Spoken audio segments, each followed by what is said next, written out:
കളിച്ച് നിങ്ങൾക്ക് വലിയ വിജയങ്ങൾ നേടാം. വിശ്വസിക്കാൻ പറ്റുന്നില്ലല്ലേ? ഇത് നോക്കൂ. കൂടാതെ UPI വഴി നിങ്ങളുടെ ബാങ്ക് അക്കൗണ്ടിലേക്ക് നിങ്ങളുടെ വിജയങ്ങൾ അപ്പം തന്നെ ട്രാൻസ്ഫർ ചെയ്യാം. ഇത് 100% ന്യായമായ കളിയാണ്. അതുകൊണ്ടാണ് 10 കോടിയിലധികം ആളുകൾ സൂപ്പിയിലൂടെ കളിക്കുന്നത്. എന്തിനാ കൂടുതൽ ചിന്തിക്കുന്നത്? ഇപ്പൊ തന്നെ zoopy.com എന്ന സൂപ്പി ആപ്പ് ഡൗൺലോഡ് ചെയ്യും. ലക്ഷങ്ങൾ വരെ പണം നേടും. സൂപ്പിയിലൂടെ ഇന്ത്യയുടെ സ്വന്തം ഗെയിം. ഈ കളി സാമ്പത്തിക നഷ്ടസാധ്യതയുണ്ട്. ഇത് ശീലമായ ഉത്തരവാദിത്തത്തോടെ കളിക്കുക. ഹായ് ഹലോ, എല്ലാവർക്കും പുതിയൊരു വീഡിയോയിലേക്ക് സ്വാഗതം.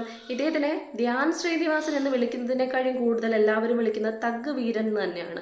ഈ തഗ്ഗടി അദ്ദേഹത്തിന് എവിടെ നിന്ന് കിട്ടിയെന്ന് ചോദിച്ചു കഴിഞ്ഞാൽ നിസ്സംശയം പറയാൻ പറ്റുന്ന ഒരു കാര്യമാണ്. അദ്ദേഹത്തിൻ്റെ പിതാവായിട്ടുള്ള ആ അത്യപൂർവ പ്രതിഭയായിട്ടുള്ള പ്രഗത്ഭനായിട്ടുള്ള ആ മനുഷ്യനായിട്ടുള്ള ശ്രീനിവാസൻ എന്ന് പറയുന്ന ആ വ്യക്തിയെക്കുറിച്ച് പറയുന്ന സമയത്ത് എനിക്ക് ഭയങ്കരമായിട്ട് തോന്നും. കാരണം എനിക്ക് ഏറ്റവും കൂടുതൽ ഇഷ്ടമുള്ള വ്യക്തികളിൽ ഏറ്റവും പ്രധാനപ്പെട്ട ഒരു വ്യക്തിയാണ് ഈ പറയുന്ന ശ്രീനിവാസൻ എന്ന് പറയുന്ന ആ ഒരു നടൻ എന്ന് പറയുന്നത്. ആ നടനോടുള്ള ഇഷ്ടം കൊണ്ടാണ് വിനീത് ശ്രീനിവാസൻ എന്ന് പറയുന്ന വ്യക്തിയെ ശ്രദ്ധിക്കാൻ തുടങ്ങിയത്.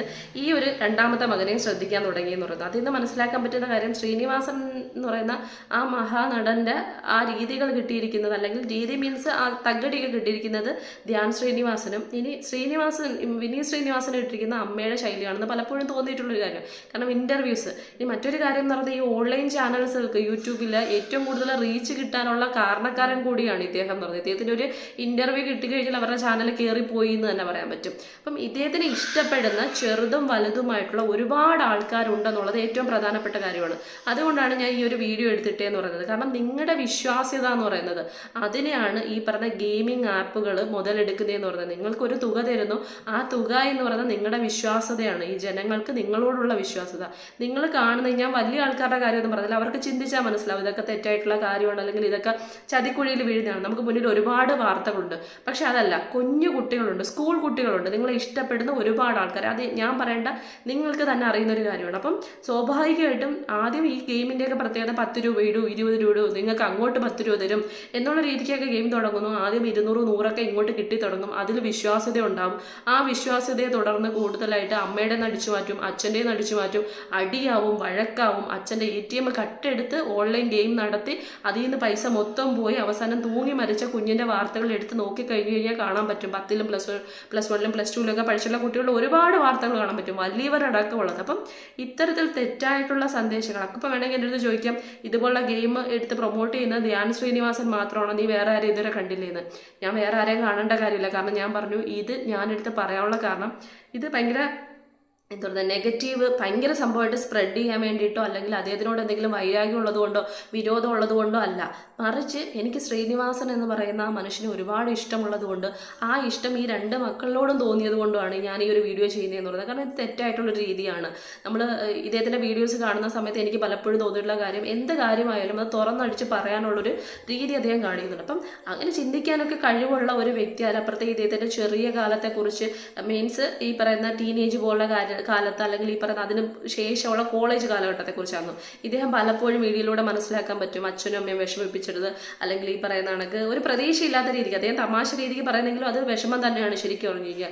മക്കൾ ഞങ്ങൾ പറയുന്നത് കേൾക്കുന്നില്ല, അല്ലെങ്കിൽ വേറൊരു രീതിക്ക് കള്ളുകൂടി അങ്ങനെയുള്ള രീതിക്ക് പോകണമെന്ന് പറഞ്ഞാൽ അത് അമ്മയ്ക്കും അച്ഛനും വിഷമം ഉണ്ടാക്കുന്ന കാര്യമാണ്, ഒരുപാട് വേദനിപ്പിക്കുന്ന കാര്യം തന്നെയാണ്. അപ്പോൾ സ്വാഭാവികമായിട്ടും അത്തരത്തിലുള്ള വഴിയിലേക്ക് പോകുന്ന സമയത്ത് സ്വാഭാവികമായിട്ടും ഈ അമ്മ അച്ഛൻ എന്ന് പറയുന്നത് തെറ്റായ വഴിയിൽ മക്കളെ വളർത്തിയതിൻ്റെ ഫലമല്ല.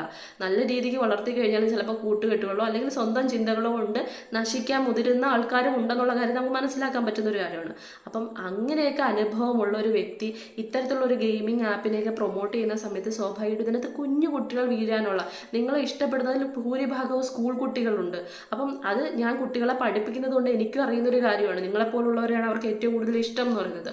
അപ്പം അവരിതിലേക്ക് വീഴാനുള്ള ചാൻസ് ഉണ്ട്, അവരുടെ ജീവിത രീതി മാറാനുള്ള, അവരുടെ ജീവിതം തന്നെ തുലയാനുള്ളൊരു ചാൻസ് ഉണ്ട്. അപ്പോൾ അതെനിക്ക് പറയണമെന്ന് തോന്നി. അതിന് ആരെന്ത് പറഞ്ഞു കഴിഞ്ഞാലും ഇതിൽ ഒരുപാട് വലിയ നടന്മാർ, അല്ലെങ്കിൽ ക്രിക്കറ്റ് നടന്മാർ, ഒരുപാട് ആൾക്കാർ ഇത്തരത്തിലുള്ള ഗെയിംസൊക്കെ പ്രൊമോട്ട് ചെയ്യുന്നുണ്ട്. അത് എന്തിനു വേണ്ടിയെന്ന് ചോദിച്ചു കഴിഞ്ഞാൽ, ഇഷ്ടംപോലെ പൈസകൾ, അവർക്ക് കോടിക്കണക്കിന് ആസ്തി ഉണ്ടായിട്ടും ഈ പറയുന്ന ഇതിൽ നിന്ന് കിട്ടുന്ന തുച്ഛമായിട്ടുള്ള, അല്ലെങ്കിൽ ഇതൊരു വലിയ തുകയായിരിക്കും, പക്ഷെ അവരുടെ ആസ്തി വെച്ച് നോക്കുമ്പോൾ ഇത് തുച്ഛം തന്നെയാണ്. ഇങ്ങനെയുള്ള കാര്യങ്ങളിലേക്ക് പൈസ മേടിച്ച് നിങ്ങൾ പ്രൊമോട്ട് ചെയ്യുന്ന സമയത്ത് ഇതിന് ആരായാലും, വലുതാവട്ടെ ചെറുതാവട്ടെ, നിങ്ങൾ ഉണ്ടാക്കിയെടുക്കുന്ന ജനങ്ങളിൽ ഉണ്ടാക്കിയെടുക്കുന്ന വിശ്വാസ്യതയെ മുതലെടുക്കുകയാണ്. നിങ്ങൾ അവരെ വിറ്റാണ് അല്ലെങ്കിൽ നിങ്ങളുടെ വിശ്വാസ്യതയെ വിറ്റാണ് നിങ്ങൾ ഈ പറയുന്ന കാശ് ഉണ്ടാക്കുന്നത്. അതൊരിക്കലും ജീവിതത്തിന് നല്ലതാകുമെന്ന് എനിക്ക് തോന്നുന്നൊരു കാര്യമില്ല. കാരണം ഞാൻ അങ്ങനെ വിശ്വസിക്കുന്ന ഒരു കാര്യമാണ്. മറ്റുള്ളവരെ ചതിച്ചോ പറ്റിച്ചോ നമ്മൾ ഉണ്ടാക്കുന്ന കാശൊന്നും നമ്മുടെ ജീവിതത്തിൽ ഉണ്ടാവില്ല, അത് ഫലവത്താവില്ലെന്ന് വിശ്വസിക്കുന്ന ഒരു വ്യക്തിയാണ് ഞാൻ. അത്യാവശ്യം അന്ധവിശ്വാസം അല്ലെങ്കിൽ ദൈവവിശ്വാസമുള്ള ഒരു വ്യക്തിയാണ്, കർമ്മയിൽ വിശ്വസിക്കുന്ന ഒരു വ്യക്തിയാണ് ഞാൻ. ഇതിന് മുന്നും പറഞ്ഞു, ഞാൻ ഈ ഒരു വീഡിയോ ചെയ്യാനുള്ള കാര്യം എന്ന് പറയുന്നത് ഇത് ഭയങ്കരമായിട്ട് ഇതാക്കാൻ വേണ്ടിയിട്ടൊന്നുമല്ല. അതിലപ്പുറത്തേക്ക് ശ്രീനിവാസൻ എന്ന് പറയുന്ന ഒരു നടനെ കുറിച്ച് ഞാൻ അതിൻ്റെ കാര്യം പറഞ്ഞ സമയത്ത് ഞാൻ ഭയങ്കര എനിക്ക് ആ മനുഷ്യനെ ഇഷ്ടമുണ്ടെന്ന് വെച്ചുകൊണ്ട് അദ്ദേഹം എത്ര സിനിമകൾ ചെയ്തിട്ടുണ്ടോയെന്നൊന്നും എനിക്കറിയത്തില്ലായിരുന്നു. പക്ഷേ ഈ ഒരു വീഡിയോ ചെയ്യുന്ന സമയത്ത് ഞാൻ അതും കൂടെ ഒന്ന് നോക്കി. അപ്പോൾ എത്ര പേർക്ക് അറിയാം, എനിക്ക് കാണാതെ പഠിച്ച് പറയാനൊന്നും പറ്റത്തില്ല. കാരണം അത്രമാത്രം സിനിമകൾ എനിക്ക് കിട്ടിയിട്ടുണ്ടായിരുന്നു. ഇദ്ദേഹം എന്ന് പറയുന്നത് തിരക്കഥ എഴുതിയിട്ടുള്ള സിനിമകൾ അത് ഞാൻ ജസ്റ്റ് ഒന്ന് പറയാം. എനിക്കൊരു കുറച്ച് കാര്യങ്ങൾ പറയാനുണ്ട്, അതുകൊണ്ടാണ്. അരം പ്ലസ് അരം കിന്നരം, ദൂരെ ദൂരെ ഒരു കൂടുകൂട്ടാം, പട്ടണപ്രവേശം, വരവേൽപ്പ്, തലയണ മന്ത്രം, ഗാന്ധിനഗർ സെക്കൻഡ് സ്ട്രീറ്റ്, നാടോടിക്കാറ്റ്, വെള്ളാനകളുടെ നാട്, വടക്കുനോക്കി യന്ത്രം, പാവം പാവം രാജകുമാരൻ, അഴകിയ രാവണൻ, സന്ദേശം, Mutharamkunnu PO, TP Balagopalan MA, നന്ദി വീണ്ടും വരിക, ഒരു കഥ ഒരു നുണക്കഥ, അകലെ നിന്നൊരു മാരൻ, പുന്നാരം ചൊല്ലി ചൊല്ലി, സന്മനസ്സുള്ളവർക്ക് സമാധാനം. ഇത് നോക്കിയ സമയത്താണ് ഇത് ഇത്രയും ഇദ്ദേഹത്തിൻ്റെ തിരക്കഥയിൽ ഉദിച്ച സിനിമകളാണെന്ന് എനിക്ക് മനസ്സിലാവുന്നത്. ഓൾറെഡി സന്ദേശത്തിൻ്റെ കാര്യമൊക്കെ എനിക്കറിയായിരുന്നു, അല്ലെങ്കിൽ ഗാന്ധിനഗർ സെക്കൻഡ് സ്ട്രീറ്റൊക്കെ എനിക്ക് അറിയുന്ന ഒരു കാര്യമാണ്. പക്ഷേ ഇത്രയധികം ഒരു വലിയ നീണ്ട ലിസ്റ്റ് എന്ന് പറയുന്നത് അതെന്നെ അത്ഭുതപ്പെടുത്തിയൊരു കാര്യമാണ്. അതിലപ്പുറത്തേക്ക് എനിക്ക് തോന്നിപ്പോയൊരു കാര്യം എന്ന് പറയുന്നത് ഇത് ഈ സിനിമയ്ക്കകത്ത് ഭൂരിഭാഗവും അഭിനയിച്ചിരിക്കുന്നത് മോഹൻലാൽ എന്ന് പറയുന്ന ആ ഒരു നടനെയാണ്. അപ്പോൾ എനിക്ക് തോന്നിപ്പോയൊരു കാര്യം എന്ന് പറയുന്നത് ശ്രീനിവാസന് മോഹൻലാൽ കോംബോ വരുന്ന സമയത്ത് സ്വാഭാവികമായിട്ടും ശ്രീനിവാസൻ അത്യാവശ്യം ഈ പറയുന്ന മണ്ടൻ വേഷം അങ്ങനെയുള്ള കാര്യങ്ങൾ അഭിനയിച്ചുകൊണ്ട് ഇദ്ദേഹത്തിന് ഏറ്റവും ഈ പറയുന്ന മറ്റൊരു ലെവലിലേക്ക് മോഹൻലാലിനെ കൊണ്ടുപോയ തരത്തിലുള്ള സ്ക്രിപ്റ്റുകളാണ് പലതും എന്ന് പറയുന്നത്. അത് തന്നെയാണ് മലയാളികളിലേക്ക് ഭയങ്കരമായിട്ടുള്ള സ്വീകാര്യത മോഹൻലാലിന് ഉണ്ടാക്കിയെടുത്തത്. മോഹൻലാൽ കാലിബർ ഇല്ലാത്ത നടൻ അങ്ങനെയൊന്നും സംഭവമല്ല ഞാൻ പറയുന്നത്. ഭയങ്കരമായിട്ടുള്ള അത്യപൂർവ്വ ഭയങ്കര നമുക്ക് എന്താ പറയുന്നത് അഭിമാനം കൊള്ളിക്കുന്ന തരത്തിലുള്ള നടൻ തന്നെയാണ്. അതിലുപരി എനിക്ക് ഏറ്റവും ഇഷ്ടപ്പെട്ട നടന്മാർ രണ്ടുപേരാണ് ഒരേപോലെ നിൽക്കുന്നത്, മോഹൻലാലും മമ്മൂട്ടിയും. അതിൽ മോഹൻലാൽ എന്ന് പറയുമ്പോഴത്തേക്കും മമ്മൂട്ടി എന്ന് പറയുമ്പോൾ അഭിനയം കൊണ്ട് രണ്ടുപേരും തുല്യരാണെന്ന് എനിക്ക് തോന്നിയിട്ടുണ്ട്.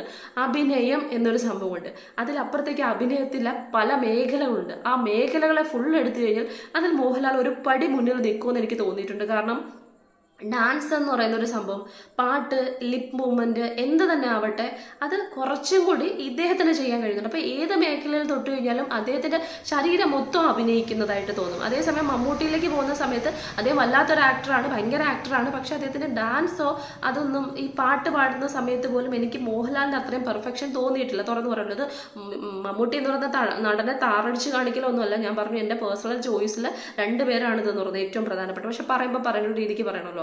വാനപ്രസ്ഥം പോലൊരു സിനിമ അത് മോഹൻലാൽ മാത്രം ചെയ്താൽ നന്നാവുമെന്ന് തോന്നുന്നൊരു വ്യക്തിയാണ് എനിക്കെന്ന് പറയുന്നത്. വല്യേട്ടൻ എന്ന് പറയുന്ന ഒരു സിനിമ അല്ലെങ്കിൽ ഈ പറയുന്ന പണ്ടുള്ള സിനിമകൾ ഇദ്ദേഹത്തിന് മമ്മൂട്ടിയുടെ സിനിമകൾ പലതും എടുത്ത് നോക്കി കഴിഞ്ഞാൽ അദ്ദേഹത്തിന് മാത്രം കഴിയുന്ന ഹിറ്റ്ലർ പോലുള്ള സിനിമയിൽ എനിക്ക് മമ്മൂട്ടിയെ പ്രതിഷ്ഠിക്കാൻ പറ്റില്ല, മോഹൻലാലിനെ പ്രതിഷ്ഠിക്കാൻ പറ്റത്തില്ല, മമ്മൂട്ടിയെ മാത്രമേ കാണാൻ പറ്റുള്ളൂ. അപ്പം ചിലവർക്ക് മാത്രം പറഞ്ഞു വെച്ചിരിക്കുന്ന ഒരു സംഭവമുണ്ട്. അതിലപ്പുറത്തേക്ക് എനിക്ക് തോന്നിപ്പോയ കാര്യം മോഹൻലാൽ എന്ന് പറയുന്ന ഒരു നടനെ ഒരു പക്ഷേ ഇവിടെ ഏറ്റവും കൂടുതൽ ഇത്രയ്ക്ക് നമുക്ക് എത്ര കാലിബർ ഉണ്ടെന്ന് കഴിഞ്ഞാലും അതിനെ എക്സ്പോസ് ചെയ്യാൻ പറ്റുന്ന അല്ലെങ്കിൽ അതിനെ മുന്നോട്ട് കൊണ്ടുവരാൻ കറക്റ്റായിട്ടൊരു സ്ക്രിപ്റ്റ് ഒരു തിരക്കഥയുമായിട്ട് ഒരാളില്ലെന്നുണ്ടെങ്കിൽ ഒരു സിനിമ മുന്നോട്ട് വരത്തില്ല. അപ്പോൾ സ്വാഭാവികമായിട്ട് ഇത്രയധികം സിനിമകളിൽ ഈ എന്താ പറയുക മോഹൻലാൽ എന്ന് പറയുന്ന നടൻ്റെ അത്യപൂർവ കഴിവുകളുടെ വെളിയിലേക്ക് എടുത്തിട്ടുണ്ടെങ്കിൽ അതിൻ്റെ ഏറ്റവും പ്രധാനപ്പെട്ട കാര്യം ആ തിരക്കഥ തന്നെയാണ്. അത് നൽകിയൊരു വ്യക്തിയാണ്, അത്രയും ബ്രില്യൻ്റ് ആയിട്ടുള്ള അത്രയും കാലിബറുള്ള ഒരു വ്യക്തിയാണ് ശ്രീനിവാസൻ എന്ന് പറയുന്നത്. അതുകൂടി എനിക്ക് ഈ വീഡിയോക്കകത്ത് പറയണമെന്ന് തോന്നിയതാണ്. കാരണം ഇത് അതുമായി ബന്ധപ്പെട്ടതാണ്. അതുകൊണ്ട് അത്രയും വലിയൊരു മനുഷ്യന് നെഗറ്റീവ് ഇമേജ് വരുന്ന ഒരു കാര്യം ആരും തന്നെ ചെയ്തു കഴിഞ്ഞാലും പേഴ്സണലി ഇഷ്ടമായതുകൊണ്ട് തന്നെ അത് ഭയങ്കര ബോറാണെന്ന് തോന്നിയത് കൊണ്ട് കൂടിയാണ് ഞാൻ ഈ ഒരു വീഡിയോ ചെയ്യുന്നതെന്ന് പറയുന്നത്. ഞാൻ ഒന്നും കൂടി പറയുന്നു, ഇത് വളരെ തെറ്റായിട്ട് എനിക്ക് തോന്നിയൊരു കാര്യമാണ്. കാരണം കുട്ടികളെ ഭയങ്കരമായിട്ട് ബാധിക്കുന്ന കാര്യം. വലിയവരുടെ കാര്യത്തിൽ ഞാൻ ബോധേടല്ല.